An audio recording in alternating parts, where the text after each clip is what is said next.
Cinema slate వీక్షకులకి స్వాగతం. ఆమ్,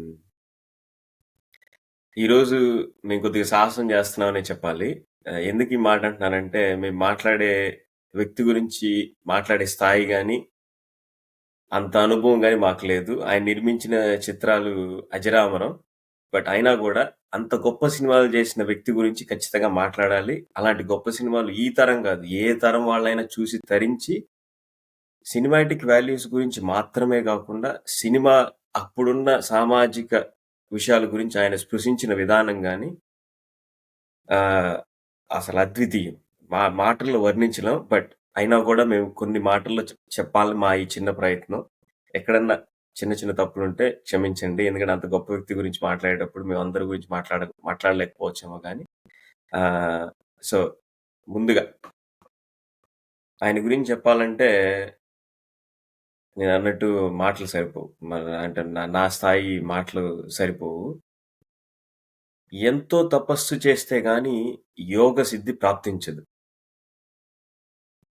అలాంటి తపస్సును ఆయన కళ కోసం చేసి, ఆయనకి ప్రాప్తించిన కళాసిద్ధిని మనకి సినిమాల ద్వారా మనకి అందించిన గొప్ప కళా తపస్వి శ్రీ కాశీనాథుని విశ్వనాథ్ గారికి నమస్కరిస్తూ, ఆయన దర్శకత్వం వహించిన సినిమా 'సాగర సంగమం'. ఈరోజు మేము మాట్లాడుకోబోయే సినిమా 'సాగర సంగమం'. మొదట థ్యాంక్స్ టు అభిషిక్త. ఎందుకంటే లాస్ట్ పాడ్కాస్ట్‌లో తను ఈ సినిమా గురించి మాట్లాడదామని చెప్పారు. కానీ కొన్ని కారణాల వల్ల తను రాలేకపోయారు ఈరోజు పాడ్కాస్ట్‌కి. But thanks to her. ఎందుకంటే ఎన్ని సార్లు చూసినా కూడా తనివి తీరదు అంటారు కదా! అలాంటి సినిమాల్లో 'సాగర సంగమం' ఒకటి. ఆయన ఇలాంటి కాదు. ఆయన నిర్మించిన ప్రతి సినిమా ఒక దృశ్య కావ్యం.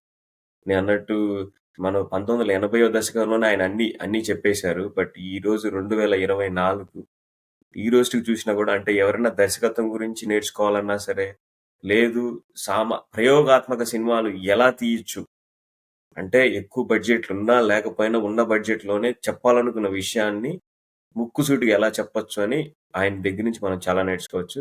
రమేష్. నేను సినిమా చూడడానికి ముందు ఒక అభిప్రాయం ఏముండిందంటే, ఇది పాత సినిమా కదా, కొంచెం ముందర సినిమా లాగే కొంచెం అంటే కొంచెం అవుట్ ఆఫ్ డేట్ అయింటది, లేదా కొంచెం అంత అంత మనకి కనెక్ట్ అవ్వదేమో అనుకునే ఆ అభిప్రాయంలో చూసా కానీ, బట్ అది చూశాక నా అభిప్రాయం మొత్తం తప్పయింది. యాక్చువల్గా నేనైతే ఆల్మోస్ట్ ఒక 5 నుంచి 7 చోట్ల నాకు కళ్ళల్లో నీళ్లు తిరిగి నిజంగానే. మేబీ నేనంత పెద్ద కళాకారుడిని కాదు, కానీ కళాకారుడిని అవ్వడానికి ట్రై చేస్తున్నా కాబట్టి చాలా చోట్ల నాకు నన్ను నేను రిలేట్ చేసుకోగలిగాను. అండ్ కళాకారుడు ఒక శిల్పం లాగా, అండ్ ఆ శిల్పాన్ని తనే చెక్కుకుంటాడు కళాకారుడు అనేవాడు. ఆ ప్రాసెస్లో చాలా కోల్పోతాడు అనేది ఈ సినిమాలో మీకు త్రూ అవుట్ తెలుస్తుంది. అండ్ కళాకారుడిగా ఆ బాలకృష్ణ క్యారెక్టర్కి అండ్ నార్మల్ ఆడియన్ అయినా కానీ, నార్మల్ వ్యూవర్ అయినా కానీ ఆ క్యారెక్టర్కి ఎంపథైజ్ అవుతాం. ఆ క్యారెక్టర్కి చూస్తే మనకి కూడా ఆ బాధ అనేది ఖచ్చితంగా ఉంటుంది. సో అండ్ ఇంకొక విషయం ఏంటంటే, గొప్ప విషయాలు చాలామంది చెప్తారు. గొప్ప విషయం చెప్పాలనే సంకల్పం ఉండొచ్చు, కానీ ఆ చెప్పే విధానం కూడా ఎందుకు కేశవనాథ్ గారి సినిమాలు అంత కమర్షియల్గా అంత బాగా ఎందుకు ఆడాయి అంటే, ఆయన చెప్పే విధానం, చెప్పాలనుకున్న విషయం చాలా మంచి విషయం, కానీ చెప్పే విధానం చాలా టెక్నికల్. ఆయన రకరకాలుగా అన్ని ఫిలిం మేకింగ్లో ఉన్న అన్ని రకాల ఆస్పెక్ట్స్ని ఆయన చాలా అద్భుతంగా వాడుతారు. ఈ విషయాన్ని నేను జనరంజకంగా జనాలకి అర్థమయ్యేలాగా, జనాలకి కమర్షియల్గా ఎలా చెప్పాలి అనేది ఆయన త్రూ అవుట్ ఆయన తీసిన సినిమాలు అన్నిట్లో కనిపిస్తుంది. సో ఎందుకు ఆ సినిమాలు కమర్షియల్గా హిట్ అవుతాయి, మిగతా అంటే వేరే వాళ్ళు తీసినప్పుడు కొన్ని గొప్ప సినిమాలు తీయాలనుకున్నప్పుడు కొన్ని ఆడకపోయినా ఈయన ఎందుకు ఆడతాయి అంటే, ఈయన నిజంగా నిజంగా ఆయన ఆ ఆస్పెక్ట్స్ అన్ని ఇంక్లూడ్ చేస్తాడు. జనాలకు అర్థమయ్యేలాగా, జనాలకి ఎక్కేలాగా తీయడం ఆయన ప్రత్యేకత అనుకోవచ్చు. అందుకనే ఆయన సినిమాలన్నీ గూడా అవి గొప్ప సినిమా కానీ గొప్పగా ఆడిన సినిమా గూడా. సో, ఆ టైంలో చూస్తే Yeah. కమర్షియల్‌గా ఆడిన సినిమాలు ఇప్పుడు 'శంకరాభరణం' వచ్చినప్పటికి, అప్పటికి 'వేటగాడు' ఏవో చాలా సినిమాలున్నాయి. సో, కమర్షియల్‌గా ఆడుతున్నాయి. కానీ 'శంకరాభరణం' గూడా ఎందుకు ఆడింది అంటే అది కళాతపస్వి విశ్వనాథ్ గారి ప్రతిభ. నువ్వన్నట్టు అది అక్షర సత్యం. దాంట్లో ఎందుకంటే ఆయన ఆయన కొద్దిగా విశ్వనాథామృతం అని చెప్పి కొద్దిగా ఈటీ వారి దయ వల్ల మనకి విశ్వనాథామృతం అని చెప్పి ఆయనకి సంబంధించిన ఆయన మాటలో చెప్పారు. ఆయన కమర్షియల్ సినిమా, ఆర్ట్ సినిమా అంటే ఒప్పుకోరు. కాకపోతే ఏంటంటే ఆయన తీసిన ప్రతి సినిమాని ఆర్ట్ సినిమా అని అన్నారు కానీ బట్ ఆయన ఏమంటారంటే సినిమా అంటేనే ఆర్ట్. దీంట్లో కమర్షియల్ లేదు, ఇది లేదు. ఇప్పుడు సిరివెన్నెల గారు కూడా ఒక చక్కటి మాట అన్నారు. మామూలుగా మనకి జన్మనిచ్చిన స్త్రీని మనం ఇప్పుడు ఏమని పిలుచుకుంటున్నామంటే ఐటమ్ సాంగ్. అసలు ఐటమ్ అంటే ఏంటి అని ఒక చివుక్కుమైన మాట, అంటే మనసుని కదిలించి, ఇప్పుడు మనం కూడా తెలిసే తెలియకుండా మనకు కూడా అలవాటైపోయింది ఆ తాలూకు భాష. సో ఆయన సిరివెన్నెల గారు ఎట్లా ఒక స్త్రీని మనం ఐటమ్ గర్ల్ అని ఎలా అనకూడదు, ఎందుకంటే ఆమె కూడా మాతృమూర్తి వస్తాం మనం, ఎందుకంటే మనకి జన్మనిచ్చిన స్త్రీ అంతా ఐటమ్ అనే పదం లేదు. ఆ పాటని పాటగా గుర్తించండి. అలాగే సినిమాని సినిమాగా గుర్తించాలి కానీ కమర్షియల్ ఆర్ట్ ఫామ్ అనేది గుర్తించకూడదు. ఎందుకంటే సినిమా అంటేనే ఆర్ట్ అని తెలియజెప్పిన వ్యక్తుల్లో మొట్టమొదటి ఉంటారు కె విశ్వనాథ్ గారు. నువ్వు అన్నట్టు శంకరాభరణం ఆ రోజుల్లో 1983లో 80వ దశకంలోనే సిల్వర్ జూబ్లీలు ఆడింది. నువ్వు అన్నట్టు ఈ సినిమాలో కూడా ఆయన వ్యంగ్యాస్త్రాలు వదులుతారు. అప్పటి సినిమా తాలూకు కొన్ని భావాలను ఆయన వ్యతిరేకిస్తూ కూడా సినిమాలో చూపించగలిగారు. ఎందుకంటే అసలు ఎక్కడి నుంచి మొదలెట్టాలో, ఎవరి గురించి మాట్లాడాలో కూడా అసలు చాలా కష్టం రమేష్. ఎందుకంటే అసలు కమలాసన్ గారి గురించి మాట్లాడాలా, వేటూరు సుందరరామూర్తి గురించి మాట్లాడాలా, లేకపోతే ఇళయరాజా గురించి మాట్లాడాలా, లేకపోతే విశ్వనాథ్ గారు. అసలు సినిమా అనేది ఇది ఒక గొప్ప సమ్మేళనం. అద్భుతం. ఎందుకంటే ఫస్ట్ మనం మెచ్చుకోవాల్సింది నువ్వు అన్నట్టు ఆ టైంలో కూడా వ్యాపార పోకడలకు పోతూ సినిమాలు ఆ టైంలకి తగ్గట్టుగా తీయాల్సిన పరిస్థితుల్లో విశ్వనాథ్ గారు ఇలాంటి ప్రయోగాత్మకమైన కథను రాయడం. ఎందుకంటే ఇది ప్రయోగాత్మకమైన కథ. ఎందుకు ప్రయోగాత్మకమైన కథ అంటున్నానంటే ఒక మిడిల్ ఏజ్ లవ్ స్టోరీ, ఒక ఫెయిల్ అయిపోయిన ఆర్టిస్టు, ఒక వీళ్ళిద్దరిని సమన్వయం చేస్తూ ఒక ఫెయిల్ అయిపోయిన ఫ్రెండ్. నిజం చెప్పాలంటే it's story of failure but it will live on for ever. ఇప్పుడు దేవదాసు కథ, దేవదాసు ప్రేమికుడిగా ఫెయిల్ అయిపోయినా ఆయన కథ ఈ రోజుకి కూడా దేవదాస్ అంటే దేవదాసే. ఎంత ఫెయిల్ అయిపోయినా. అలాగే ఈ సినిమాలు ఎక్కడ మొదలెట్టాలనేది కూడా నాకు చాలా కష్టం అనిపించింది మాట్లాడడం.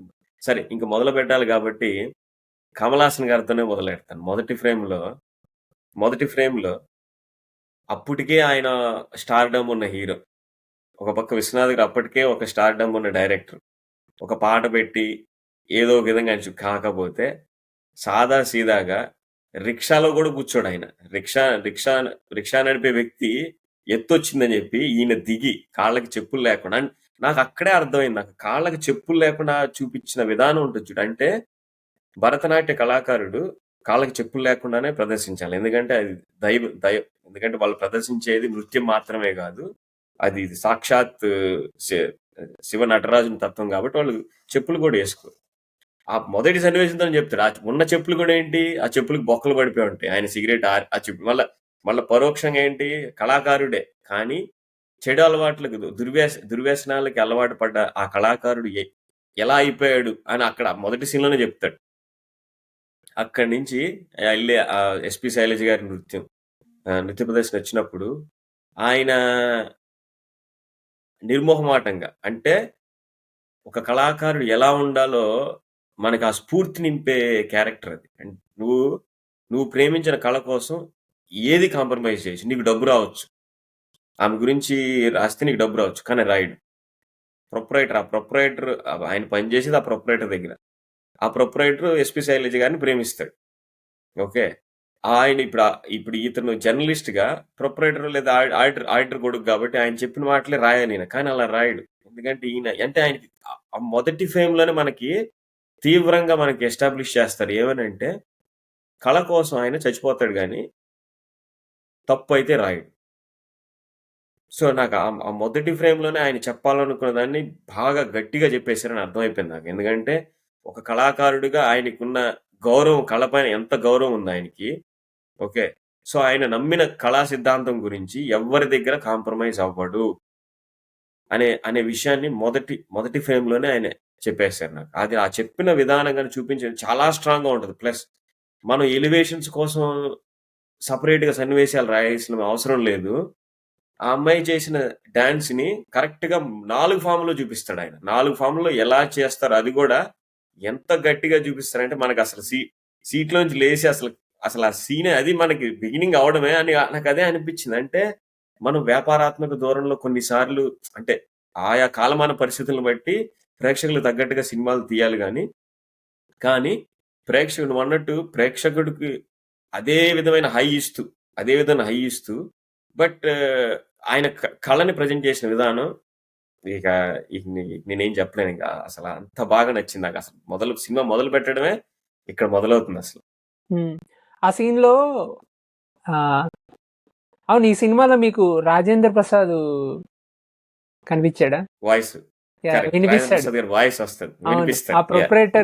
ప్రొప్రైటర్ డబ్బింగ్ రాజేంద్ర ప్రసాద్ గారు కరెక్ట్. చెప్పినట్టున్నారు. సో, అది నాకు యాహ్! గమనించా. ఇప్పుడు చూసినప్పుడు గమనించా. రాజేంద్ర ప్రసాద్ గారి మోడ్యులేషన్ అది కనిపిస్తుంది. సో, అక్కడ మీరు కరెక్ట్. యాహ్! చెప్పినట్టు ఆ సీను నిజంగానే హైలైట్ యాక్చువల్‌గా. ఆయన ఆహ్, ఆయన తిడతాడు, బాస్టర్డ్ అంటాడు ఆ ప్రొప్రైటరు. సో, అన్నా గాని దానికి రిటార్టు ఒక 5 నిమిషాల తర్వాత అంటే ఆ సీన్ మొత్తం అయ్యాక ఎండ్‌లో ఉంటది. మొత్తం డాన్స్ చూపిచ్చాక అప్పుడు, అప్పుడు ఏమన్నావు అని జెప్పి కొడతాడు. సో, ఈ సినిమాలో ముగ్గురు ప్రొటగనిస్టులుంటే అంటే ముగ్గురు కథని నడిపించే వాళ్ళు ముగ్గురుంటారు. శరత్ కుమార్ గారు Raghu character and Balakrishna and then Madhavi. So, ముగ్గురు గూడా కళాకారులే. ఏదో ఒక రకంగా. కమల్ హాసన్ గారు డాన్స్ చేస్తా అంటారు. అండ్ శరత్ కుమార్ గారు అంటే రఘు పాత్రలో ఆయన కవి. అండ్ మూడో వ్యక్తి మాధవి గారు ఫోటోగ్రాఫర్. సో, ఆ ముగ్గురు కళాకారులు అవ్వడం వల్ల ఒకరి బాధ ఒకరికి చాలా బాగా తెలుస్తది అనిపిస్తుంది. అందుకనే వాళ్ళు ముగ్గురు అక్కడ ముగ్గురు వాళ్ళు కలవగలిగారు అండ్ ముగ్గురు ఎంపథైజ్ చేసుకోగలిగారు అని నాకు అనిపిస్తుంది. అవును.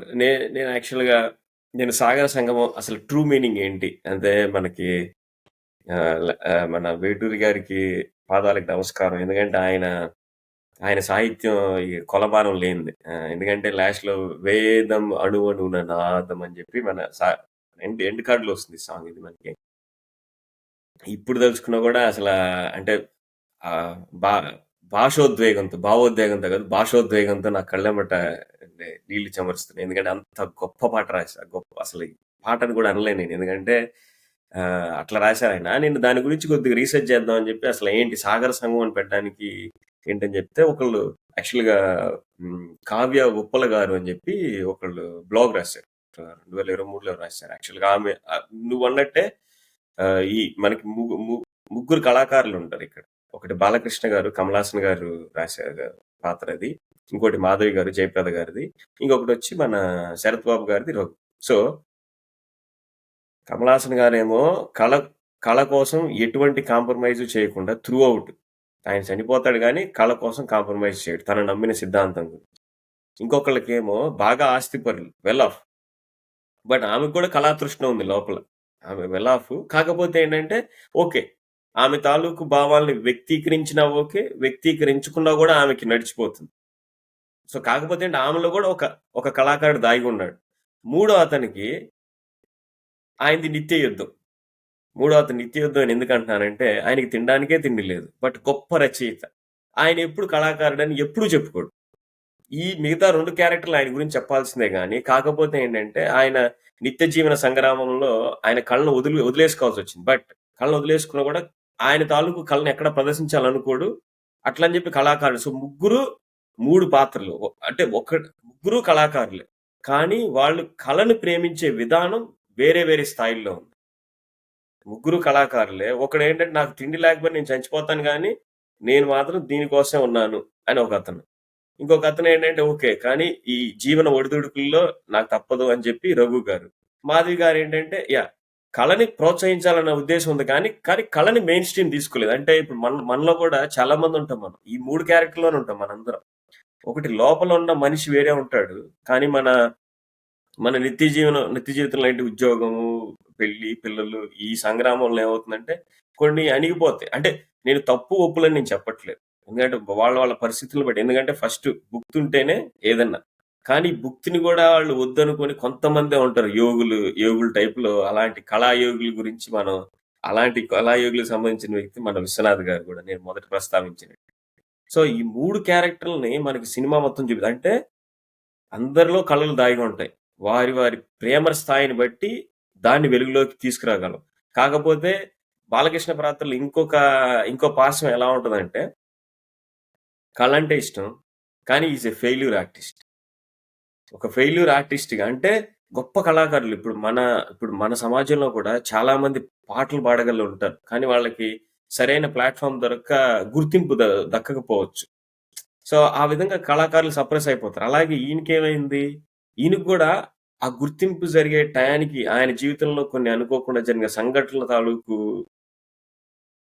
బాధ ఆయన జీవితాంతం వెంటాడుతుంటుంది. ఆ వెంటాడుతుంటూ ఆయన మేబీ మాధవి గారు ఆయన జీవితాన్ని వదిలి వెళ్ళిపోయినప్పుడు కూడా ఆయన అంటే నేను చిన్నప్పుడు చూసినప్పుడు సినిమా అనుకున్నానంటే ఇదొక లవ్ ఫెయిల్యూర్ స్టోరీ అనుకున్నా గానీ, బట్ ఇట్స్ నాట్ నాకు ఆ సినిమా చూసినప్పుడు నేను నీరజతో మాట్లాడుతున్నప్పుడు కూడా నీరజ కూడా అలాగే అనుకున్నాను. ఎందుకంటే అప్పటికి అంత మెచ్యూరిటీ ఉంటది కదా! సో, నిన్న నాకు సినిమా చూసినప్పుడు వివరించినప్పుడు అరే కరెక్ట్ ఆయన కళలో ఫెయిల్ అయిపోయి, ఆ బాధని ఆయన ఎట్లా వ్యక్తీకరించాలో తెలియక మందుకు బానిసైపోతాడు. మందుకు బానిసైనప్పటి నుంచి ఆయనకి దాన్ని అంటే మన రెండిటి గురించి గట్టిగా చెప్తారు. ఆయన నమ్మిన కళ కోసం ప్రాణమైనా ఇస్తాడు. కానీ దుర్వ్యసనాల పాలయ్యి ఆయన ఎట్లా దిగజారిపోతాడో అనేది ఈ సినిమాలో ఆయన స్పృశించిన విధానం చాలా బాగా అనిపించింది. సినిమాలు ఇలాగే తీయాలి అని కూర్చోవాల్సిన పని లేదు. నువ్వన్నట్టు సినిమాని కళాత్మక దృష్టితో కూడా మనం రాసుకునే ప్రతి సన్నివేశాన్ని బలంగా రాయగలిగితే, ఇప్పుడు మనకి ఆయన ఏదోటి తల్లి సంపాదించిన డబ్బులతో నువ్వు ఎన్ని రోజులు బతుకుతావురా అని చెప్పి రఘు గారి క్యారెక్టర్ కమల్ హాసన్ అన్నప్పుడు ఎళ్లి వేరే నృత్య దర్శకుడి దగ్గర ఆయన జాయిన్ అవుతాడు.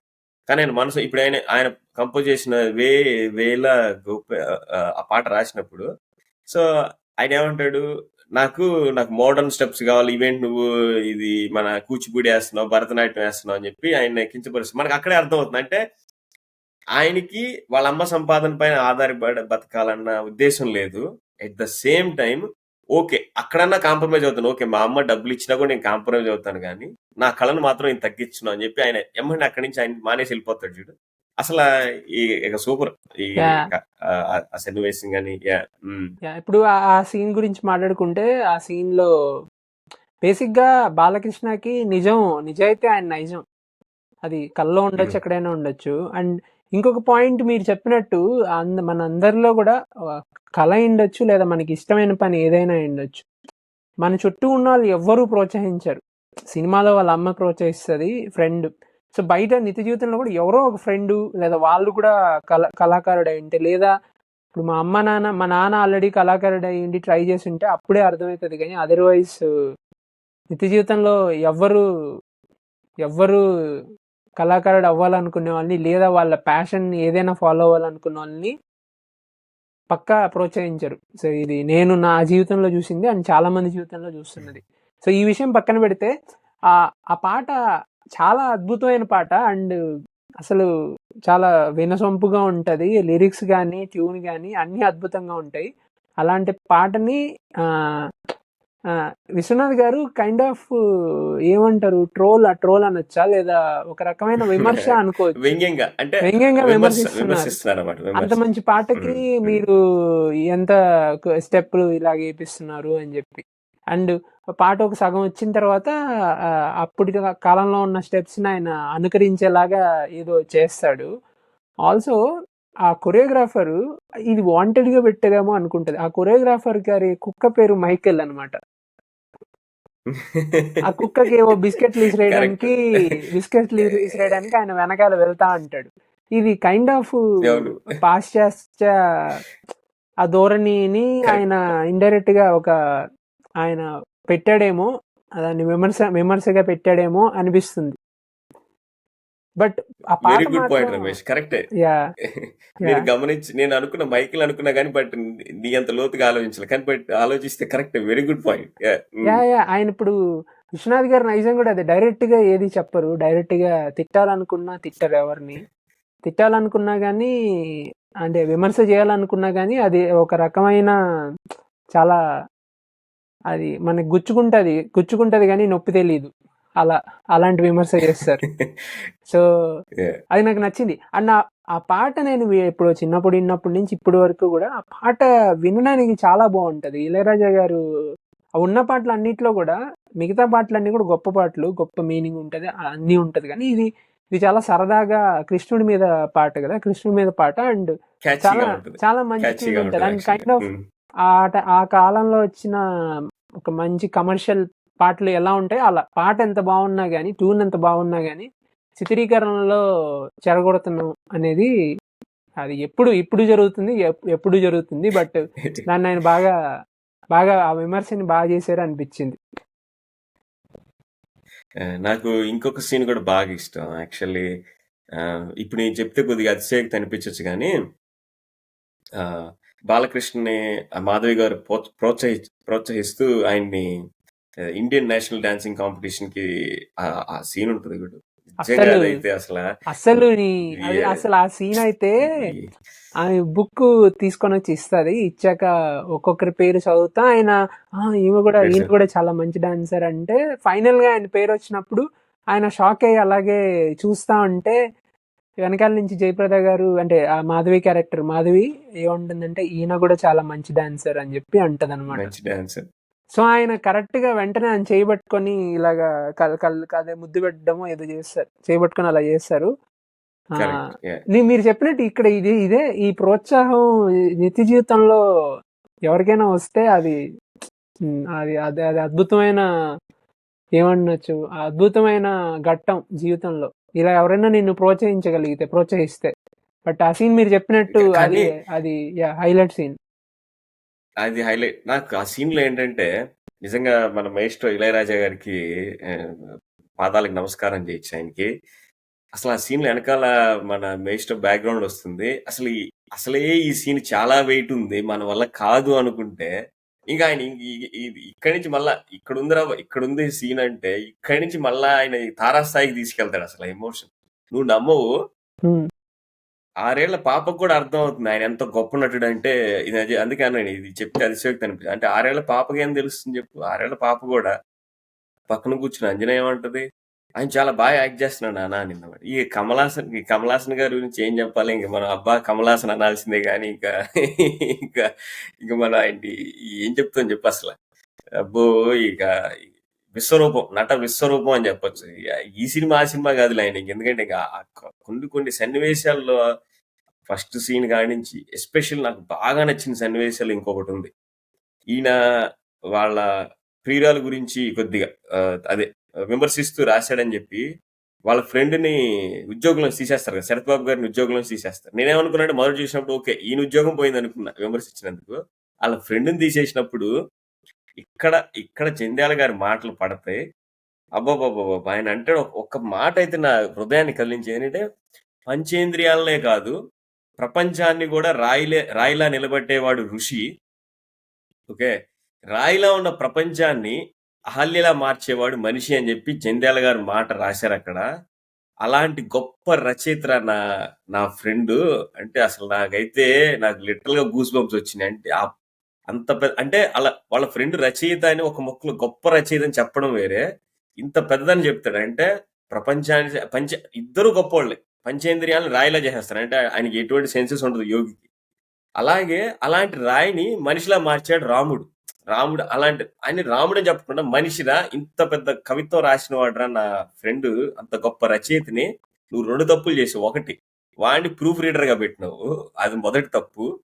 రెండో తప్పు ఏంటంటే అలాంటి ప్రూఫ్ రీడర్ ఉద్యోగం నుంచి కూడా వాడిని తీసేసి.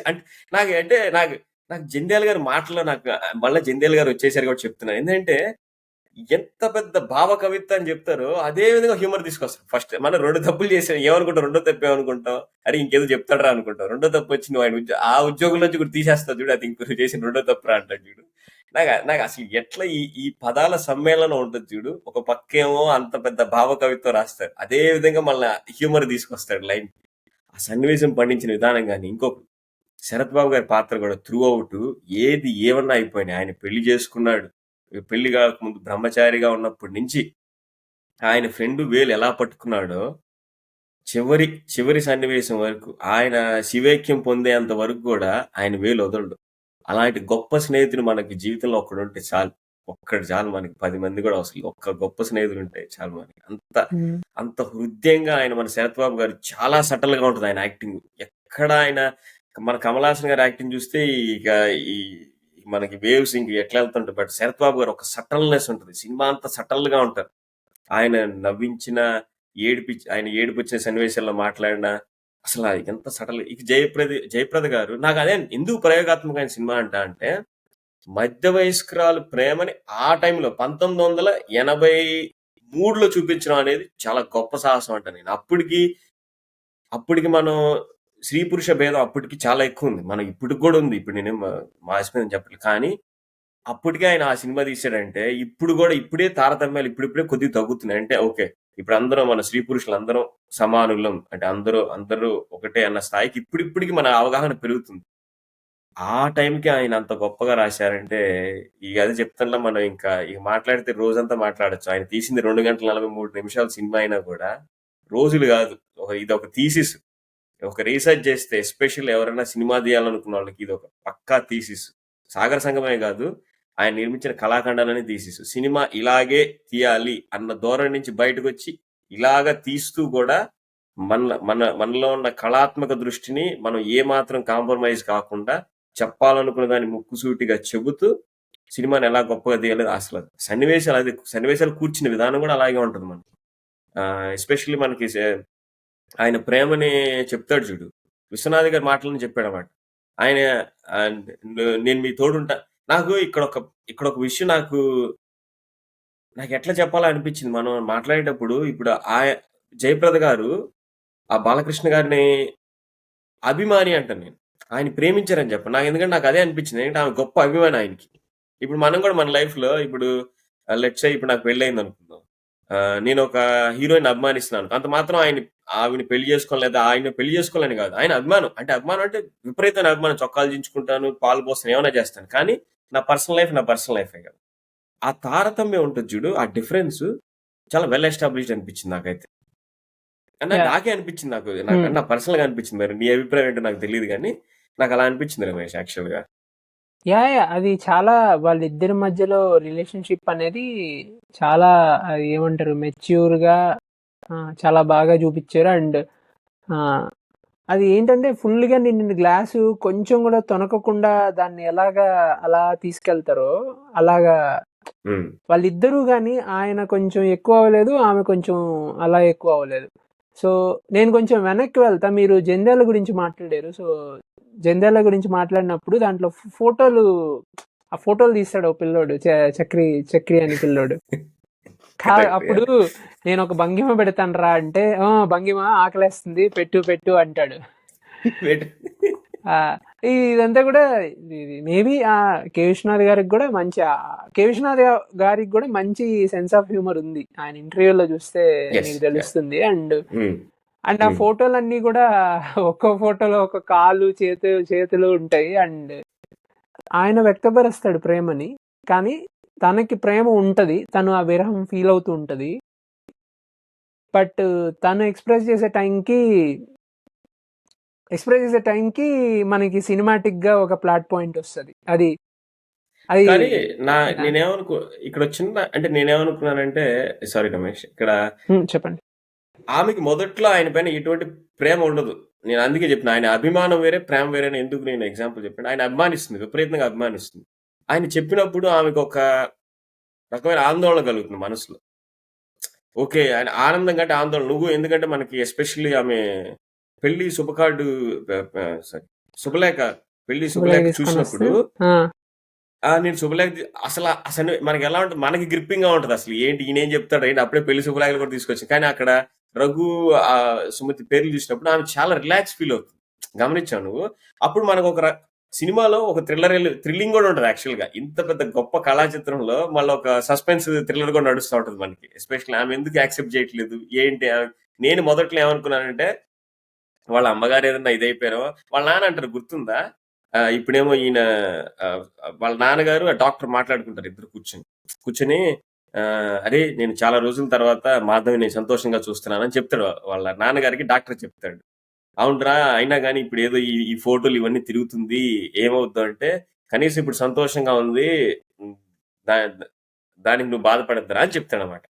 సో అప్పుడు నేనేమనుకున్నాను, ఓకే వాళ్ళ అమ్మగారు ఏమైనా చనిపోయారేమో ఆ బాధలో ఉన్న, అంటే వాళ్ళ అమ్మగారిని చూపించరు మనకి ఎక్కడ. నేను అలా అనుకున్నా, నేను మరి నువ్వు గెస్ చేసేలేదు నాకు తెలియదు. సో నేనేమనుకున్నానంటే, నేను సినిమా చూసా కదా ముందే, అంటే అది గుర్తుంది నాకు యాక్చువల్ గా, అంటే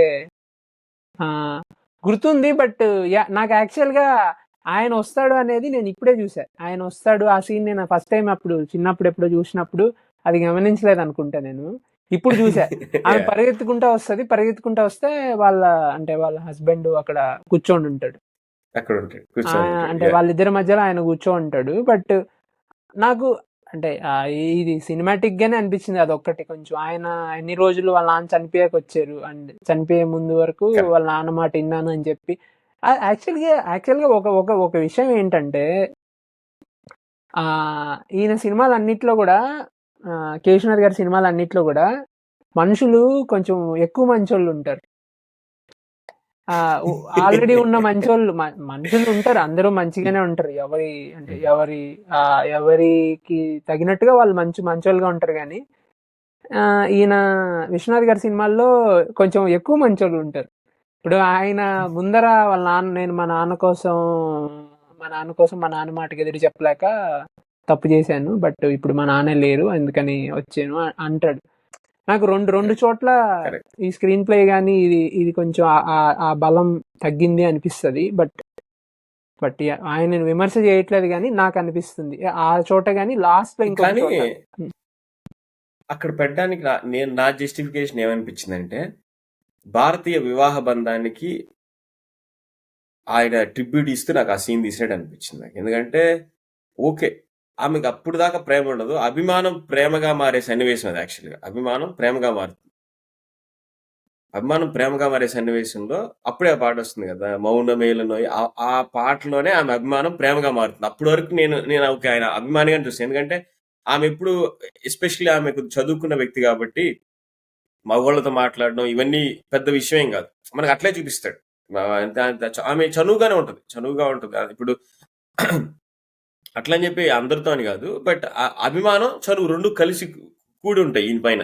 ఈయన గొప్ప నృత్యకారుడు, ఈయన ఎట్లన్నా గుర్తింపు దక్కాలి అని ఆమె తాపత్రయపడ్డం, ఆమె అట్లే ఆలోచిస్తుంది అన్నమాట. ఎప్పుడైతే అభిమానం ప్రేమగా మారే సన్నివేశం ఆయన వచ్చి కరెక్టే నేను అనుకున్నాను. ఎందుకంటే అబ్బా కరెక్ట్గా ఇదే సీన్లో వస్తాడా ఆయనకి ఎవరు చెప్పినట్టు అని నేను అనుకున్నా. కానీ బట్ ఏంటంటే ఇక్కడ రెండు బ్యాలెన్స్ చేయాలి. ఒకటి ఏంటంటే వైవాహిక బంధం యొక్క గొప్పతనాన్ని చెప్పాలా, అట్ ద సేమ్ టైం వీళ్ళ ప్రేమ యొక్క గొప్పతనాన్ని రెండు బ్యాలెన్స్ చేయాలి. అదే ఆ టైంకి ఇది చాలా ప్రయోగాత్మకం. ఈ కథ రెవల్యూషనరీ స్టోరీ అని చెప్పొచ్చు. ఆ సన్నివేశానికి ఏంటి, మనకి ఈయన ప్రేమ తాలూకు బాధతో కాదు ఈయన ఓడిపోయింది జీవితంలో, కంటిన్యూస్ ఫెయిల్యూర్స్ వస్తాయి. కంటిన్యూస్గా అంటే ఇంటర్నేషనల్ డాన్స్ లెవెల్ ఫెస్టివల్కి ఏమో సెలెక్ట్ అవుతాడు, వాళ్ళ అమ్మగారు శివైక్యం పొందుతారు, స్వర్గస్థులు అయిపోతారు. సో దాని మూలన ఆయన అక్కడికి వెళ్ళలేకపోతాడు. అదొకటి. ఇక్కడేమో ఈమెను అమితంగా ప్రేమిస్తాడు. ఈమె జీవితాంతం నా తోడుంటే నేను ఎంత ఉన్నత శిఖరానికైనా వెళ్ళొచ్చు అనుకుని తను చెప్తుంది. తను స్వాభావికంగా కూడా ఆయన ఆ పాత్ర, బాలకృష్ణ గారి పాత్ర ఫీల్ అవుతున్నాడు.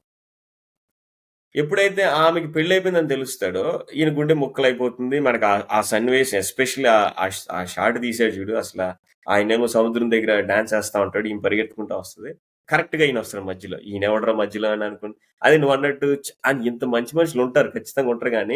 కానీ అదే సినిమాలో అంతమంది, ఇప్పుడు ఈయన కూడా గుర్తింపు తీసుకుని జయప్రద గారు సూపర్ మంచి మనిషి, శరత్ బాబు గారు ఇంకా సూపర్ మంచి మనిషి అని చెప్పచ్చు. వాళ్ళ ఆవిడ నువ్వు అన్నట్టు నిజంగానే మనిషి నాకు అబ్బో ఇక వాళ్ళ నాకు ఆవిడ ఇక్కడ ఇక అసలు ఏంటంటే పిచ్చిగా ఇప్పుడు నా ఫ్రెండ్ ఎవడైనా ఉంటే నా ఫ్రెండ్ కి నా మీద అభిమానం ఉంటది కానీ నా ఫ్రెండ్ ను పెళ్లి చేసుకున్న వాళ్ళ వైఫ్ కి ఉండాలి అనుకోవడం కూడా నా తప్పు అవుతుంది. అంటే అది కొన్ని అవును రోజులు పడుతుంది, మేబీ కొన్ని రోజుల తర్వాత కొంతమంది చాలా ఫ్రెండ్లీ అవుతారేమో కానీ మీరు చెప్పినట్టు ఉమ్. ఇంకా మాధవి వాళ్ళ నాన్నగారు కూడా మంచివారే.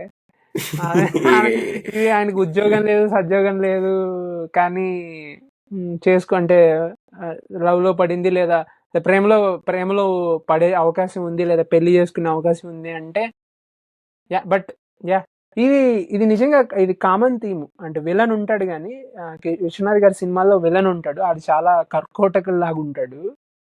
కొన్ని కొన్ని కొన్ని సినిమాల్లో కొన్ని సినిమాల్లో అందరూ ఆ మంచితనం ఉన్న మామూలు మంచితనం కంటే కొంచెం ఎక్కువ మంచోళ్ళుగా ఉంటారు. సో ఇది కామన్ థీమ్. ఆల్సో మీరు చెప్పినట్టు మీరు చెప్తే గుర్తొస్తుంది, పెళ్లికి విశ్వనాథ్ గారి సినిమాల్లో పెళ్లి అనే దానికి చాలా అది చాలా విలువ ఉంటది అనిపిస్తుంది నాకు. ఇన్ని సినిమాలు చాలా సినిమాలు అన్ని సినిమాలు ఏ సినిమాలు చూసినా కానీ నాకు తెలిసి అన్ని ఏ సినిమాలో కూడా డివోర్స్ అనేది ఉండదు, విడిపోయేది ఉండదు. ఈవెన్ స్వయం కృషిలో కూడా సుమలత అండ్ వాళ్ళ హస్బెండ్ గొడవలు పడినా గానీ మళ్ళా కలిసిపోతారు. ఈవెన్ ప్రయత్నం చేస్తారు. లాస్ట్ సినిమాలో ఆయన చివరి చిత్రం శుభప్రదంలో కూడా అల్లరి నరేష్ అమ్మాయి ఉంటారు. అల్లరి నరేష్ కొంచెం చీప్ పనులు చేస్తా అంటాడు చాలా. అంటే ఆ అమ్మాయి అంత చాలా ఏముంటది, ఉత్తమంగా ఉంటది, వీడేమో కొంచెం అటు ఇటుగా ఉంటాడు, కానీ అమ్మాయి వాడిని వదలదు. ఈ రకమైన భారతీయ సంస్కృతి కళల పైన కూడా ఆయన అదే ట్రిబ్యూట్. ఎందుకంటే ఒక నటరాజు పైన స్టోరీ తీసుకొని మనకు మొత్తం క్లాసికల్ డాన్స్ అని పిలవాల్సి వస్తుంది మనం, తప్పదు ఇంకా. ఎందుకంటే క్లాసికల్ డాన్స్ మొత్తం చూపిస్తూ చూడు దానికి ఒక tribute. Okay, classical dance cinema ఎలా తీయాలని చెప్పి మనకు అక్కడ వ్యంగ్యంగా విమర్శిస్తూ ఇలా కూడా తీయచ్చు. అంటే మంచి సినిమాలను ఏమంటున్నారంటే ఆర్ట్ సినిమాలు అనేస్తున్నారు. అబ్బా గొప్ప సినిమా అంటున్నారు కానీ ఆర్ట్ సినిమా అనేస్తున్నారు. సినిమా అంటేనే ఆర్ట్, నువ్వు ఆర్ట్ సినిమా అంటే సపరేట్ గా లేదు ఎక్కడ అని ఆయన అది కూడా చెప్పారు. మాస్ సినిమా, క్లాస్ సినిమా అంటే ఏం లేదు, గొప్ప సినిమాలు అంతే. సినిమా అంటేనే ఆర్ట్. దాన్ని ఎలాన్నా తీర్చుంది వారి తోచిన విధానంలో వాళ్ళు ప్రజెంట్ చేస్తారు. వీళ్ళు గొప్ప కాకపోతే అంటే దాన్ని కూడా అంటే నాకు అదే చెప్తున్నా. ఇప్పుడు మనకి ఆ స్టోరీ లైన్ ఎట్లా లూప్ లో నడుస్తుందంటే ఇక ఆయన ఫెయిల్ అయిపోతాడు. నాకు ఇక్కడ ఏమనిపిస్తుంది అంటే ఎప్పుడైతే వాళ్ళ అమ్మగారు చనిపోయినప్పుడు నెక్స్ట్ షాట్ చూసావా, మళ్ళీ ఆ పిల్లోడు చక్రి అనే పిల్లోడు ఇంత దుఃఖంలో ఉంటాడు ఆయన. మళ్ళీ కరెక్ట్ అంటే మనకి అంటే అప్పటికే మన గుండెలు బరువెక్కిపోయి ఉంటాయి, ఇంకా మన వల్ల కాదురా అనుకున్నప్పుడు నెక్స్ట్ షాట్ ఎలా వస్తుందంటే నువ్వు అన్నట్టు ఆయన హ్యూమర్ సెన్స్ కూడా ఎక్స్ట్రాడినరీగా ఉంటుంది. నెక్స్ట్ షాట్ ఒక ముసలా తాతను తీసుకొచ్చి ఫోటోలు తీస్తూ ఉంటాడు సముద్రం పక్కన. ఆడు ఇంకొద్ది ఎల్లు అంటే ఆయన కొట్టుకుని వెళ్ళిపోతాడు. ఇది జంధ్యాల రకం హాస్యం అనిపిస్తుంది, జంధ్యాల గారి హాస్యం అనిపిస్తుంది. వాడు ఫోటో వెనకాలకి వెళ్ళి ఫైనల్ గా పరిగెత్తుకుంటే వెళ్ళిపోతాడు, నాకొద్దు బాబు అని చెప్పి వెళ్ళిపోతాడు. అంటే అంత ముందర సీన్ చాలా విపరీతమైన వెయిట్ ఉంటది. అసలు వాళ్ళ అమ్మగారు స్వర్గస్థులైపోయిన సన్నివేశం అయితే కమల్ హాసన్ గారు కానీ జయప్రద శరత్ బాబు గారు అసలు ఎన్ని ఒక్కొక్క ఫ్రేమ్ గురించే మాట్లాడుకోవాలి రమేష్. ఒక్కొక్క ఫ్రేమ్ గురించి మనకి గంటలు పడుతుంది. సినిమా స్టోరీ క్లుప్తంగా మనం మాట్లాడాల్సిందే కానీ ఒక ఫ్రేమే అంత హృదయంగా కళాత్మకంగా.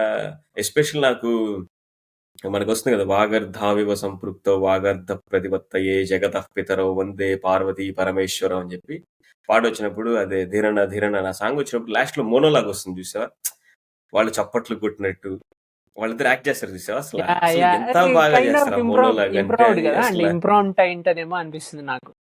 అండ్ మీరు ఇంకొక విషయం కమల్ హాసన్ గారి యాక్టింగ్ గురించి మాట్లాడినప్పుడు, కమల్ హాసన్ గారి యాక్టింగ్ లో ఇప్పుడు ఒక సీన్ రాసి ఆ సీన్ లో డైరెక్టర్ అనేవాడు నేను ఈ 4 విషయాలని కన్వే చేయాలనుకుంటున్నాను అనుకుంటే, కమల్ హాసన్ గారు ఆ 4 విషయాల్లో ఒక 4 బీట్స్ అనుకోండి, ఇప్పుడు ఒక సాంగ్ కి అలాగా బీట్స్ ఉంటాయి, యాక్టింగ్ కూడా బీట్స్ ఉంటాయి అనమాట. సో ఈ బీట్ నుంచి దీని నుంచి దీనికి ఈ 4 విషయాలు కన్వే అవ్వాలి ఈ 1 నిమిషం లేదా 30 సెకండ్ల సీన్ లో అనుకుంటే, కమల్ హాసన్ గారు స్పష్టంగా అక్కడ ఏం కన్వే అవ్వాలి అనేది అది అంత ఏమంటారు, అది అంత న్యాచురల్ గాను ఉంటది అండ్ అంత పర్ఫెక్ట్ గాను ఉంటది. మీరు చెప్పినట్టు విశ్వనాథ్ గారు ఒక ఇంటర్వ్యూలో చెప్పారు. మనం ఇంతకుముందు ఆ సీన్ గురించి మాట్లాడుకున్నాం కదా, తను వచ్చి Indian all India dance festival గురించి ఇస్తుంది అని చెప్పి కరెక్ట్. ఇస్తుందని చెప్పినప్పుడు కమల్ హాసన్ గారు ఫస్ట్ చూసి ఏడ్చారనమాట.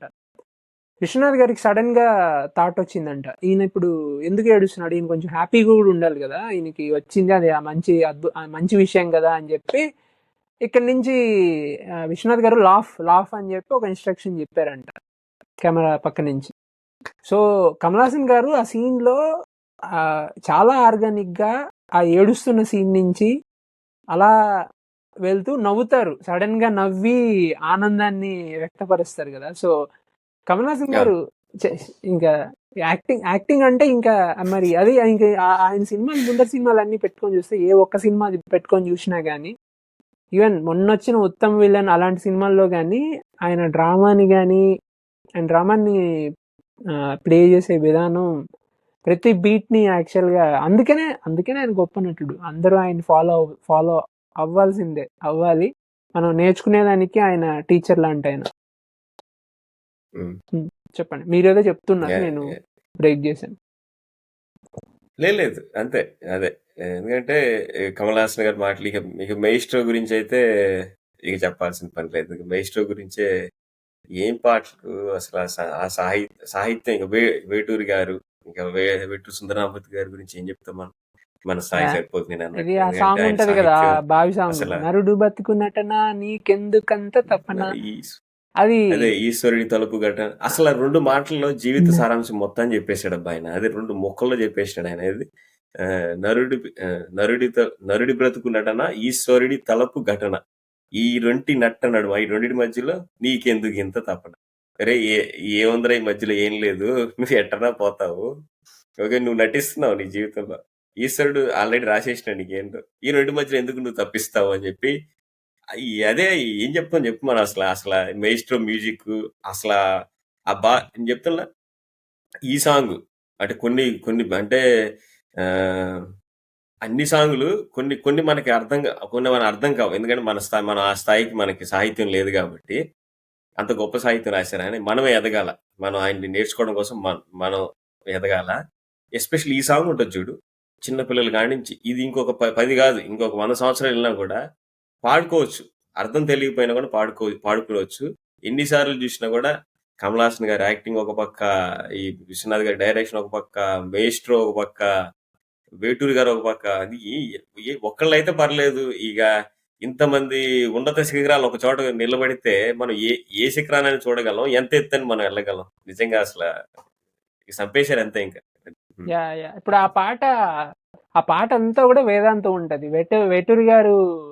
వేటూరి గారి పాటలు ఈ మధ్య, అంటే నేను అంతకు ముందు అంతా సిరివెన్నెల గారి పాటలే, బట్ వేటూరి గారి పాటలు ఈ మధ్య ఎందుకంటే వేటూరి గారు చాలా, ఇప్పుడు సిరివెన్నెల గారు వచన కవిత్వం అంటే అర్థమయ్యేలాగా మనకి రాస్తే, వేటూరి గారి భాషలో కొంచెం ఆ బరువు ఉంటది, లోతు ఉంటది. సో అర్థం చేసుకోవాలంటే కొంచెం ఎఫర్ట్, కొంచెం సమయం పడుతుంది. బట్ అర్థం కాకపోయినా గానీ ఇప్పుడు ఆ పాడితే ఆ పాట, ఆ పదాల అమరికలో వచ్చే అందం, పాడినప్పుడు మనకు వచ్చే అందం, ఆ ట్యూన్ తో పాటు ఆ పదాలు కూడా, ఇప్పుడు నరుడు బతికినట్టున అది నీకు మీనింగ్ కలిగిపోయినా గానీ పలకడానికి అద్భుతంగా ఉంది కదా. సో వేటూరి గారి ఈజీగా ఉంది. అండ్ ఆ లయబద్ధంగా ఆ పదం పక్కన ఆ పదం పెడితే అసలు ఆయన ఏంది ఆ పదాలు రాయడానికే పుట్టాడేమో అనిపిస్తుంది. వేటూరి గారు ఏ రకం పాట రాసినా ఆయన కళానికి 2 వైపులా పదును అంటారు కదా. సో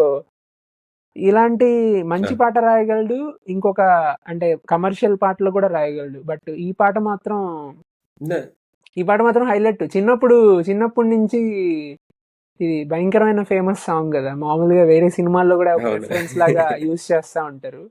అండ్ ఈ పాట దగ్గర నుంచి ఒక ఎలిమెంట్, 2 ఎలిమెంట్స్ ని విశ్వనాథ్ గారి సినిమాల్లో అద్భుతంగా వాడారు. ఆమె బొట్టుని, ఆ డ్రామా ఎలిమెంట్ ని, అదంతా కూడా ఒక సినిమా మధ్యలో దాన్ని హైలైట్ చేయడానికి ప్రతి దగ్గర అవకాశం ఉన్న చోట ప్రతి చోట ఆయన వాడాడనమాట. ఇప్పుడు శరత్ కుమార్ గారు ఫస్ట్ టైం ఆమె తిరిగి మళ్ళీ ఇంటికి వచ్చినప్పుడు, అడ్రస్ కనుక్కొని ఇంటికి వచ్చినప్పుడు, శరత్ కుమార్ గారి చూపు ఆమె నుదుటి పైనే ఉంటుంది. మన కెమెరా ఆమె నుదురే చూపిస్తుంది.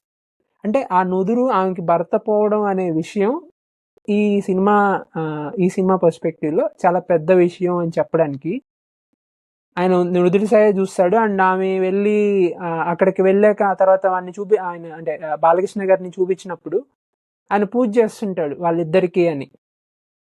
ఎవరికి మాధవి గారు అండ్ వాళ్ళ హస్బెండ్ పేరు చెప్పి కరెక్ట్ చూపిస్తుంటారు. ఆ తర్వాత కూడా ఇప్పుడు సో ఇది తెలియకూడదు, తెలిస్తే ఆడు గుండె ఆగిపోద్ది లేదా చాలా బాధపడతాడు అని చెప్పి బాలకృష్ణని వాళ్ళ ఇంట్లో అవుట్ హౌస్ లో పెట్టి ఆయన పాట పాడుతున్నప్పుడు కూడా ఆ వర్షంలో ఆమె బొట్టు పెట్టుకొని వెళ్తే ఆయన బొట్టుకి ఇలా అడ్డు పెడతాడు, బొట్టుకి ఇలా అడ్డు పెడతాడు. అండ్ ఇదంతా గాని ఇప్పుడు విశ్వనాథ్ గారు ఈ విషయం ఇప్పుడు భర్త బేడ్ అనే విషయాన్ని ఇది హైలైట్ అంటే అండర్లైన్ చేయడానికి, ఈ డ్రామాని హైలైట్ చేయడానికి ఇదంతా కూడా చాలా బ్రిలియంట్ గా ఇంటెలిజెంట్ గా ప్లే చేశారు అనిపిస్తుంది నాకు. అండ్ వాళ్ళ కూతురు కూడా అదే విషయం మీద, ఆ బొట్టు విషయం మీద తుడుపుకుంటా ఉంటే వచ్చి అది అద్భుతం. ఆల్సో ఇంకొక విషయం నాకు బాగా నచ్చిన విషయం, ఇక్కడ ఒక గులాబీ పువ్వు ఉంటది కదా, సినిమా అంతా కూడా ఆ పువ్వుని రకరకాల సందర్భాల్లో రకరకాలుగా వాడతారనమాట. ఆమెకి ఫస్ట్ ఆయన అంటే ప్రపోజ్ చేసినప్పుడు పువ్వుని ఆమె పెట్టుకుంటది. ఆ తర్వాత వాళ్ళ ఆయనకి తిరిగి అంటే మీరు ఆయనతో వెళ్ళాలి లేదా మీరు తనని తీసుకెళ్ళాలి అనుకున్నప్పుడు పువ్వు తీసి మళ్ళీ అక్కడ కింద పెట్టేస్తుంది. ఆల్సో ఆయన లాస్ట్ లో మళ్ళా తెలిసిపోయాక ప్రామిస్ చేస్తాడు, ఏమని, నేను ఇంకా ముందు ముట్టుకోను అని చెప్పి. అప్పుడు కూడా దేవుడి దగ్గర నుంచి పువ్వు తెచ్చి ఆమె చేతిలో పెట్టి ప్రామిస్ చేపిస్తాడు.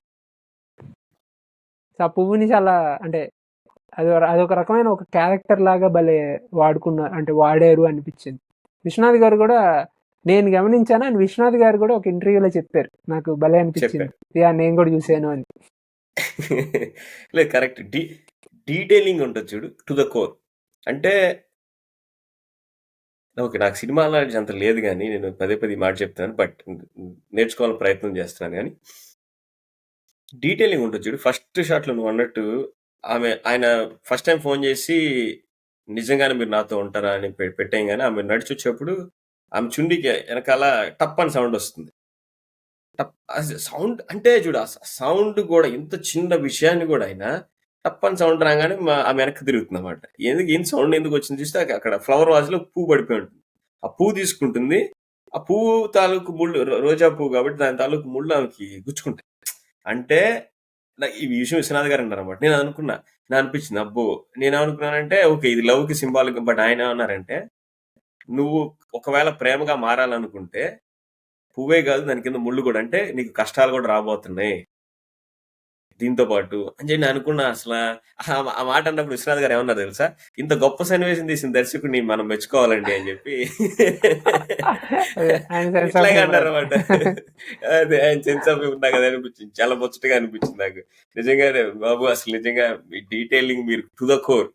ఆయన అప్పుడు అన్నాడు, ఆయన ఒక మాట కూడా అన్నారు నాకు చాలా, అంటే ఎస్పెషల్లీ ఆయన సినిమాలో సాహిత్యానికి అంత పెద్దపీట వేసే వ్యక్తి కూడా ఆయన ఏమన్నారంటే, సినిమాకి పాటలు అవసరం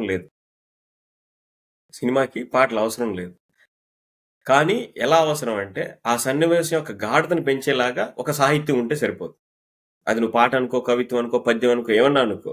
అంతేగాని ఆయన ఈ మాట ఏమన్నారంటే, పాట వస్తున్న విషయం ప్రేక్షకుడికి తెలియకూడదంట. వీళ్ళందరూ డ్రెస్సులు వేసుకున్నారు, ఇక్కడ పాట వస్తుందిరా అన్న విషయం తెలియకూడదంట ఎప్పటికీ. నాకు అది నిజంగా ఈయన is way beyond in his art, he's way beyond యాక్చువల్గా. ఇది సినిమా ఒక ప్రయోగశాల అయితే ఇంకా ఆయన ప్రొఫెసరే, దాంట్లో ఇంకా అతిశయోక్తి ఏం లేదు. అంటే అంత డీటెయిలింగ్ ఉంది, ఆయనే చెప్పాడు. ఎందుకంటే ప్రేక్షకుడికి తెలియకూడదు నెక్స్ట్ సన్నివేశం. ఇంకొకటి, కథని కూర్చేటప్పుడు కూడా నువ్వు అన్నావు చూడు, బొట్టు అంటే ఫ్రేమ్ బిల్డ్ ఎలా ఉంటుంది చూడు, ప్రతి ఫ్రేమ్ బిల్డ్ ఎలా ఉంటుందంటే తర్వాత ఫ్రేమ్ మూడో ఫ్రేమ్ లో దాని యొక్క ఎలివేషన్ తీసుకొస్తాడు చూడు. ఈ ఎలివేషన్ కోసం ఆయన కథ నుంచి దూరంగా ఎక్కడ వెళ్ళడం వల్ల ఆయన, అంటే ఆమె కావాలని తీసుకురావడం లేదు, ఆమె అబ్రాడ్ నుంచి వస్తుంది, బాలకృష్ణ గారి గురించి తెలుసుకుంటుంది, అదే కథలో భాగంగానే వస్తుంది. కానీ కావాలని కూర్చింది ఏముండదు ఎక్కడ. ఈ విషయం కూడా ఆయన చెప్పారు. స్క్రీన్ ప్లే రాసుకునేటప్పుడు అంట ఈ సీను నా కథకి ఎలా ఉపయోగపడుతుంది, ఇది ఉపయోగపడకపోతే అవసరం లేదు. అంటే అంటే నాకు తెలియదు. అప్పుడు నేను ఈ ఇంటర్వ్యూ సినిమా చూస్తే నాకు ఇంకా బాగా అర్థమైంది సినిమా. అబ్బో, అంటే ఆయన ఇంత చిన్న చిన్న డీటెయిలింగ్ అంతా ఎందుకు, బబుల్ గమ్ కారులో కూర్చొని ఇస్తుంది చూడు, ఆమె వేళ్ళకు ఉంటుందన్నమాట. అంటే అంటే వాళ్ళిద్దరి మధ్య అభిమానం తాలూకు చనువు ఎలా ఉంటుందంటే అప్పుడే తీసి బబుల్ గమ్ ఆయనకి ఇచ్చి, మీతో పాటు నేను యువర్ సిన్సియర్లీ మాధవి అని చెప్తున్నమాట. అంటే బబుల్ గమ్ ఆమె వేళ్లలో ఉండట్టు ఆమె తీస్తున్నమాట ఫస్ట్ ఇలా తీసి. ఆయన చెప్పాడు అసలు, అంటే డీటెయిలింగ్ అంటే నేను రాసుకున్నప్పుడు ఆ క్యారెక్టర్ ఏదో, అంటే కూర్చున్న ప్రేక్షకుడు ఏంటంటే ఇప్పుడు మనం ఎలా బిహేవ్ చేస్తామో ఆ క్యారెక్టర్ అలాగే బిహేవ్ చేసినప్పుడు ఆ కనెక్షన్ ఈజీగా ఎస్టాబ్లిష్ చేయడానికి చిన్న చిన్న డీటెయిల్స్ నాకు అనిపించింది. అమ్మ ఆయన ఈయన అసలు ఆయన ఎంజాయ్ అసామాన్యం. చేస్తాడు, ఆయన మన ఎంజాయ్ తెలుగు చేస్తాడు అలాంటి డీటెయిల్స్ పెట్టడం. ఆయన ఎంజాయ్ చేస్తాడు అనిపిస్తుంది అది. నిజంగా అనిపించింది. ఎవరైనా ఇలాంటి వారు దర్శకుడికి ఎవరైనా ఇప్పుడు నూతన దర్శకులు కానీ ఎవరైనా కానీ ఆ డీటెయిలింగ్ ని ఎంజాయ్ చేస్తారు. అది 100% అంటే 100% ప్రేక్షకుడికి అందకపోవచ్చు, కానీ సబ్ కాన్షియస్ గా చాలా విషయాలు సబ్ కాన్షియస్ గా వర్క్ అవుతాయి. కామన్ ఆడియన్స్ కి కూడా, ఏమీ తెలియని ఆడియన్స్ కి కూడా ఆ డీటెయిలింగ్ అనేది సబ్ కాన్షియస్ గా ఎఫెక్ట్ అవుతుంది. డైరెక్ట్ గా నీకు తెలియకపోయినా ఆ ఫీల్ ని ఒక రకంగా క్రియేట్ చేస్తుంది అనిపిస్తుంది. క్రియేట్ చేయొచ్చు. సో నాకు సుకుమార్ గారు గుర్తొచ్చారు అప్పుడు. ఈ చెప్పంగానే సుకుమార్ గారు మనకి రంగస్థలం సినిమాలో ఎందుకు జగత్ బాబు గారు చూపించారు కొట్టేటప్పుడు, ఆయన కింద పడుకొని ఉంటాడు కదా. నేను సినిమా చూసినప్పుడు అది నాకు ఓకే ఆయన వాళ్ళ అన్నని చేసినాడు కొట్రా అని మనం ఎమోషనల్ గా ఫీల్ అవుతాం. సుకుమార్ యాంగిల్ ఎలా ఉంది, పాము ఎలా ఉంటుందండి, పాము ఇలా ఉంటుంది. అది ఆయన పాముని రిప్రజెంట్ చేసేది ఆ క్యారెక్టర్. పాము ఎలాంటి క్యారెక్టర్ అలాంటి క్యారెక్టర్. సో కాబట్టి పాముని ఎట్ట కొడతాం మనం, కర్రతోనే ఇట్లా కొడతాం. అని ఎలా అయినా కత్తితో పొడిచుండేసి, కానీ కర్రతోనే మనం కొడతాము. కత్తులతో తీసుకెళ్తే పాము దొరకదు మనకి. పావును ఎట్లా కొడతాడు, అందుకే జగద్బాబు ఫేస్ చూపించాను నేను. ఎందుకంటే ఆయన పావును రిప్రజెంట్ నాకు అనిపించింది. అమ్మా నిజంగా, అంటే మనం సినిమా చూసేది మన దృష్టితో చూస్తాం, దర్శకుడి కోణంలో వేరే విజన్ ఉంటుంది. అంటే మనకి నువ్వు అన్నట్టు 100% మనకి ఎప్పుడు తెలియకపోవచ్చు, కానీ బట్ మన ఎమోషన్ వాళ్ళు తీసుకెళ్తారు చూడు, అది గొప్ప విషయం. డీటెయిలింగ్ తోనే సాధ్యం అవుతుందని నా అభిప్రాయం యాక్చువల్గా. సరే చెప్తున్నా. సో ఇంకొక విషయం, ఇక్కడ సాక్షి రంగారావు గారు ఉంటారు దీంట్లో, వాళ్ళ బాబాయ్ లాగా. సో ఆయన ఒక రకమైన మాడ్యులేషన్ లో ఫాస్ట్ గా అసలు ఎప్పుడు కంగారుగా ఉంటారు. సో ఆయన గురించి చూస్తా అంటే ఆయన ఏమయ్యారు అనేది ఈ సినిమాకి సంబంధించిన విషయం కాకపోయినా కానీ, ఆయన స్టేజ్ ప్లే చేస్తా చనిపోయారంట, యాక్ట్ చేస్తూనే చనిపోయారు. సో అప్పుడు ఆయన కూడా ఒక కళాకారుడు కదా. బట్ ఆయన చాలా సినిమాల్లో, విశ్వనాథ్ గారి చాలా సినిమాలు, ఆల్సో వంశీ గారి సినిమాల్లో మనకి చాలా చాలా చాలా చాలా ఎక్కువ హాస్యం పండించారు. హాస్యం ఒకటే కదా, ఆయన అన్ని ఆయన గాఢత. వాళ్ళ అమ్మగారు క్యారెక్టరేషన్ ఆవిడ పేరు నేను మొన్న కూడా ఎతికారు రమేష్. ఎందుకంటే ఆహనా పెళ్ళంట్లో కూడా ఆవిడ రజనీ, అదే కొడా శ్రీనివాసరావు గారు, ఆమె పేరు నాకు దొరకలేదు. యాక్చువల్లీ ఆమె పేరు మనం కనిపెట్టాలి. ఆవిడ కూడా చాలా బాగా, అంటే అప్పుడు అంటే వీళ్ళందరూ గొప్ప కళాకారులు. కొంతమంది గుర్తింపు పొందిన వారు, కొంతమంది అంటే అంతగా గుర్తింపు లేదు. అంటే ఇప్పుడు సాక్షి రంగారావు గారి గురించి కూడా, ఆయన కూడా మహా గొప్ప నటుడు. ఇలా ఇప్పుడు విశ్వనాథ్ గారి సినిమాలో వీళ్ళు బాగా మనం ఎతకాల్సిందే. ఈ గొప్ప నటుల్లో ఆ నెంబర్ 1 నెంబర్ 2 మనం చెప్పలేం. కానీ ఎందుకంటే ఇప్పుడు పివి మన నృత్యం, ఎస్పెషలీ డాన్స్ గురించి మాట్లాడుకోవాలి. ఈ సినిమాలో శేషు గారు, రఘు గారు, గోపికృష్ణ గారు, వీళ్ళ పేర్లు అంత ప్రసిద్ధికి ఎక్కినవి కాదు, కానీ బట్ మనం చెప్పుకోవాలి ఈ సందర్భంగా. ఎందుకంటే ఈ సినిమా డాన్స్ బేస్ చేసుకుని, డాన్స్ ఆర్ట్ ఫామ్ ని బేస్ చేసుకుని ఉంటుంది కాబట్టి చాలా కంపోజింగ్ చాలా అద్భుతంగా ఉంటుంది మనకి ఆద్యంతం సినిమా అంతా కూడా. అట్లే మనకి కెమెరామెన్ పిఎస్ నివాస్ గారు, సినిమాటోగ్రఫీ కూడా అసలు మనకి సినిమాటోగ్రఫీ అన్న ఫీలింగ్ కూడా రాదు అక్కడ. అంత బాగా చేయగలడం అనిపించింది నాకు. అదే చెప్తున్నా, అంటే కొన్ని అందరు మహాత్ములు కలిసి ఒక సినిమాకి పనిచేయడం అనేది మన అదృష్టం.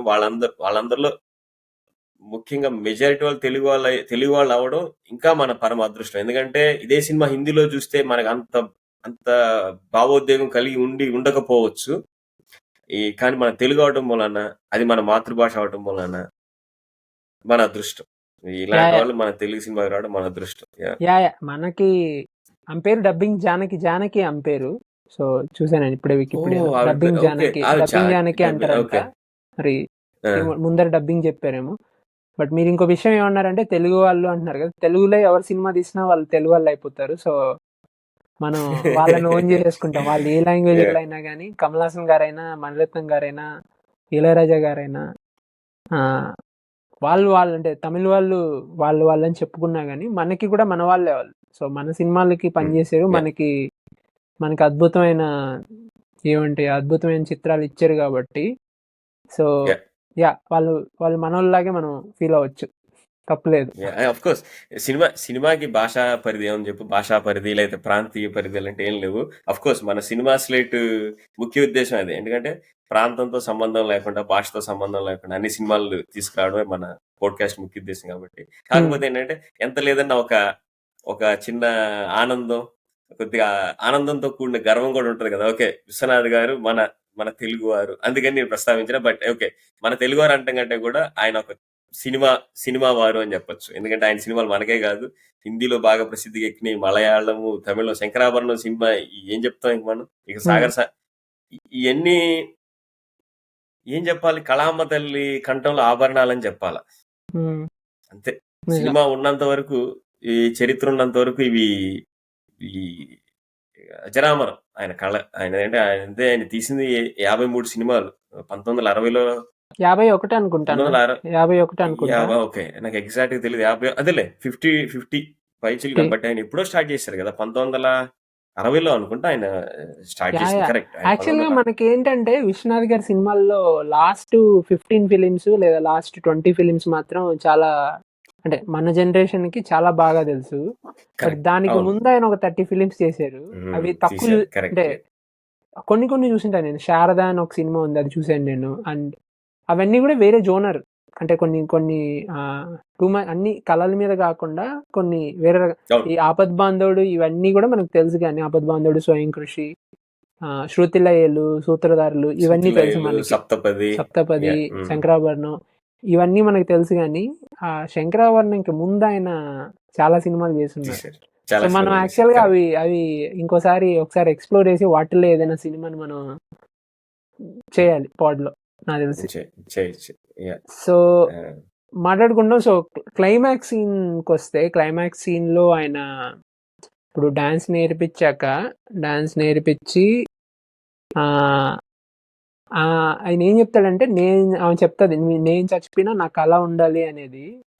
అండ్ ఆల్సో ఆయన స్టేజ్ మీదకి వచ్చి మాట్లాడడానికి ట్రై చేస్తా, కమల్ హాసన్ గారు ఆ క్లాప్స్ విని ఒక యాక్టింగ్ చేస్తారు.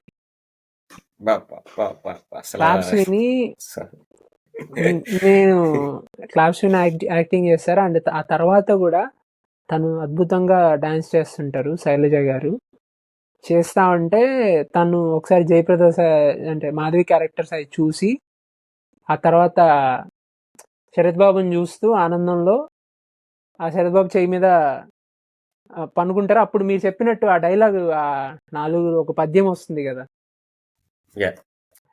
నాకు ఆ పద్యం అర్థం కాలేదు. నాకు ఆ మ్యూజిక్, నేను కామన్ ఆడియన్స్ గా చూస్తే నాకు ఆ మ్యూజిక్, ఆయన యాక్టింగ్, ఆ పద్యంకి చాలా గొప్ప మీనింగ్ ఉండింది అనుకుంటున్నా. బట్ ఆ పద్యం కాదు, కానీ నాకు ఆయన యాక్టింగే పద్యం. అదే ఒక విజువల్ పోయిటరీ అంటారు కదా, విజువల్ పోయిటరీనే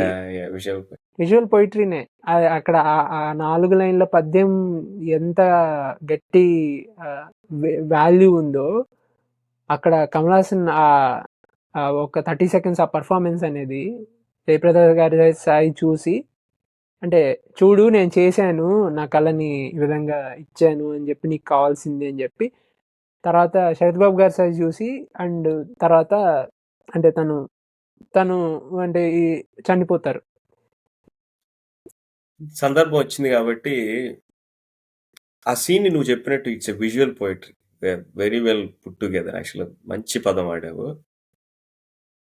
ఆ విజువల్ పోయిటరీతో ఎండ్ చేయొచ్చు, కానీ స్పెసిఫిక్ గా ఆ పద్యం పెట్టడానికి ఏమవుతుందంటే సినిమాని తారాస్థాయికి తీసుకెళ్ళిపోయింది. విజువల్ పోయిటరీతో ఎండ్ చేసినా కూడా మనం నో కంప్లైంట్స్. కాకపోతే ఎందుకు అక్కడ నాకు పద్యం అని కూడా నేను ఇంకా వేటూరు గారు రాసిన, నేను తర్వాత రీసెర్చ్ చేస్తే అది భర్తృహరి గారి పద్యం. అది జయంతితే సుకృతినో రససిద్ధ కవీశ్వర నాస్తి తేషాం యశః కాయే జరామరణజం భయం నాస్తి జరామరణజం భయం. అసలు నిజంగా అంటే నేను దాని గురించి నేను తెలుసుకున్న తర్వాత ఏంటంటే మనకి ఎండ్ ప్లే కార్డ్ లో పడుతుంది కదా యాక్చువల్గా. ఎండ్ ప్లే కార్డ్ లో నో ఎగ్జాక్ట్ గా ఏంటది, no end for no art. End for any art. No end for any art. ఆ పద్యం తాలూకు సారాంశం ఏంటంటే, తాత్పర్యం ఏంటంటే అదే. సో ఆయన ఏంటంటే అక్కడితో ఆపుండొచ్చు, విజువల్ పోయిటరీతో ఆపల. కాకపోతే ఆ సన్నివేశాన్ని తారాస్థాయికి తీసుకెళ్ళడం కోసం ఈ జయంతితే సుకృతినో రససిద్ధ కవీశ్వర నాస్తి తేషాం యశః కాయే జరా మరణజం భయం. నేను ఎందుకు మళ్ళా చెప్తున్నానంటే, తెలుగు ఒక్క స్థాయిని అంటే తెలుగు ఏ స్థాయి వచన కవిత్వం ఉందో తెలుగులో చెప్పిన మహానుభావులు ఎంతో మంది చిరస్మరణీయులు. తెలుగు భాషని ప్రసిద్ధికి ఎక్కించిన వాళ్ళు ఎంతో మంది ఉన్నారు. మనం మన భాషను కాపాడుకుంటూ ఒక ఇతర భాషలను అందరూ నేర్చుకుందాం మనం. ఎందుకంటే మనం అంటే ఆ పద్యం పెట్టడానికి ఏంటంటే తెలుగు కవిత్వం యొక్క స్థాయిని అక్కడ వివరిస్తూ కళ యొక్క స్థాయిని కూడా వివరించారు. అంటే అది ఒక అనేక కళల సమ్మేళనం అక్కడ. ఓకే, భర్తృహరి గారు ఎంతో గొప్ప కవి, ఆయన గురించి అంటే ఆయన కూడా ఒక ట్రిబ్యూట్. ఓకే, ప్లస్ కళ యొక్క గౌరవాన్ని పెంచుతూ అదొక ట్రిబ్యూట్. సినిమా పరంగా వస్తే ఆయన కళ కోసం ఎంత కష్టపడ్డాడో, కళ్ళ ముందర ఆమె నృత్య ప్రదర్శించినప్పుడు అంటే తను చేయలేకపోయినా తన ద్వారా కళని బతికించాలన్న జయప్రద గారి కోరికని తీర్చిన ఆనందం ఒక పక్క. ఓకే, వాళ్ళు క్లాప్స్ కొట్టినప్పుడు ఇక కమల్ హాసన్ గారి యాక్టింగ్ అసలు ఇక మనకి ఈ మాటలు అనవసరం. కొన్ని చోట్ల మాటలు కూడా అవసరం లేదనిపిస్తుంది. ఎందుకంటే ఆయన కొట్టినప్పుడు ఇట్లా అంటే ఆయన ఏంటంటే ఆయన విలన్ అనుకుంటాడు, ఆ రోజు ఆయనకి అది ప్రాప్తిస్తుంది ఆ సన్నివేశంలో. ఇక ఆయన నటన మహాద్భుతం.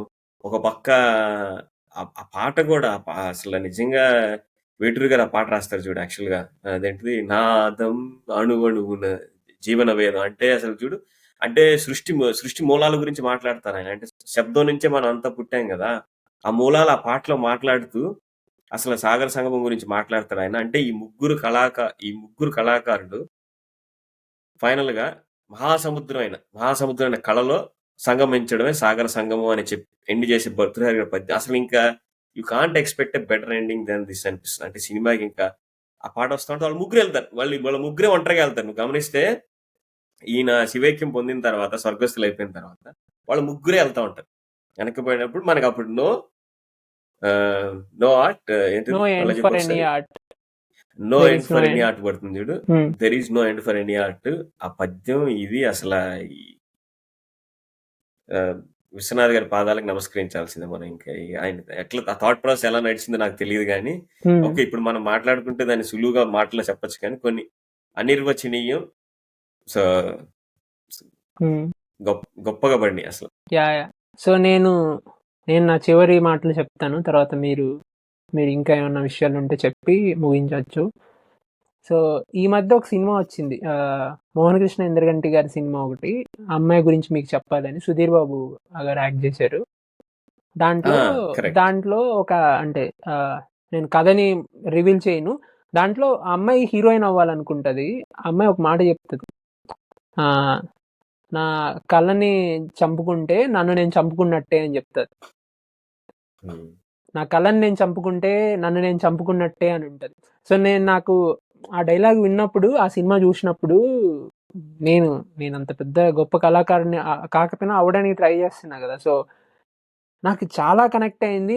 నాకు కళ్ళల్లో నీళ్ళు వచ్చాయి. సో సేమ్ ఈ సినిమా చూసినప్పుడు నాకు చాలా సీన్లలో నన్ను నేను అలా చూసుకోవాలి అనుకుంటున్నాను. నేను కూడా ఒక కళాకారుడిగా అయ్యి మంచి సినిమా తీయాలనుకుంటున్నాను. సో నాకు ఈ సినిమా నన్ను మళ్ళీ ఇన్స్పైర్ చేసింది. కె విశ్వనాథ్ గారు కానీ, కమల్ హాసన్ గారు కానీ, ఈ సినిమా నన్ను మళ్ళీ ఇన్స్పైర్ చేసింది. అండ్ నాలో ఏమంటారు దాన్ని మళ్ళీ గుర్తు చేసింది. ప్రతిసారి ఒక మంచి సినిమా చూసినప్పుడు పైన నుంచి ఒకటి తడతా అంటాడు, కమాన్ చెయ్యాలి వదలొద్దురా అని చెప్పి అంటాడు కదా. సో అలాంటి ఫీలింగ్ నాకు వచ్చింది. సో అభిషిక్తకి థ్యాంక్స్ చెప్పాలి. లేకపోతే మనం ఈ సినిమాని చాలా కాలం తర్వాత చేసేవాళ్ళం, ఇప్పుడైతే చేసే సాహసం చేసేవాళ్ళం కాదు. బట్ తను రాకపోయినా కానీ, బట్ ఈ సినిమా తను మనకి ఇచ్చి మంచి పని చేసింది. మనం అది నా ఐ మీన్ చివరి ఆలోచనలు మీరు నువ్వు చెప్పండి. నీ చెప్పిన లైన్స్ లోనే నేను కొద్దిగా అంటే సినిమా చూసిన తర్వాత నాకు అనిపించింది, అంటే కొన్ని పదాలు మనం కూడా అమర్చి ఏదో ఒకటి చెప్పాలి ఇంత గొప్ప వ్యక్తి గురించి అని చెప్పి. నువ్వు చెప్పిన అంటే సేమ్ నాకేమనిపించింది అంటే, ఆయన సినిమాలు కళాత్మక కిరణాలు ప్రసరించిన ప్రతి చోట మనలో నిద్రాణమై ఉన్న ఆ కళాత్మక శక్తిని మేల్కొల్పుతుంది. నువ్వు చెప్పిన స్ఫూర్తిదే, నువ్వు చెప్పిన లైన్స్ లోనే. సో ఏంటంటే అదే ఆయన సినిమాలు కళాత్మక కిరణాలు. సూర్యుడు ప్రసరిస్తే మనకు వెలుగు ఎలా వస్తుందో అట్లాగే ఆయన కిరణాలు ప్రసరించిన ప్రతి చోట నిద్రాణమై ఉన్న కళాత్మక స్ఫూర్తిని మేలుకొలిపి ఇంకా సాధించు, ఇంకా ట్రై చేయి, ఫెయిల్ అవ్వచ్చు, even failure can also be success అని చెప్తూ మనకి ఇంత పెద్ద గొప్ప సినిమాని ఇచ్చిన విశ్వనాథ్ గారి పాదాలకి నమస్కరిస్తూ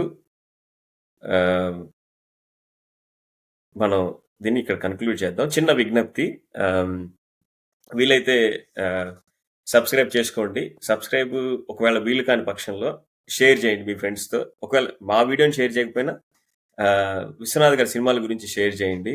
అవి కళాత్మక ఖండాలు. ఎందుకంటే ప్రతి ఒక్కళ్ళు చూసి తరించాల్సిన, అంటే తరాలతో సంబంధం లేకుండా కొద్దిగా పాత సినిమాలు అని ఏమీ సంశయించద్దు. ప్లీజ్ చూడండి సినిమాని. మనందరం అంటే సినిమాని మనకి సినిమా పైన ఉన్న గౌరవం మరింత పెరిగే సినిమాలు ఇవి. చూడండి, ఆనందించండి. Thank you very much once again. Thank you.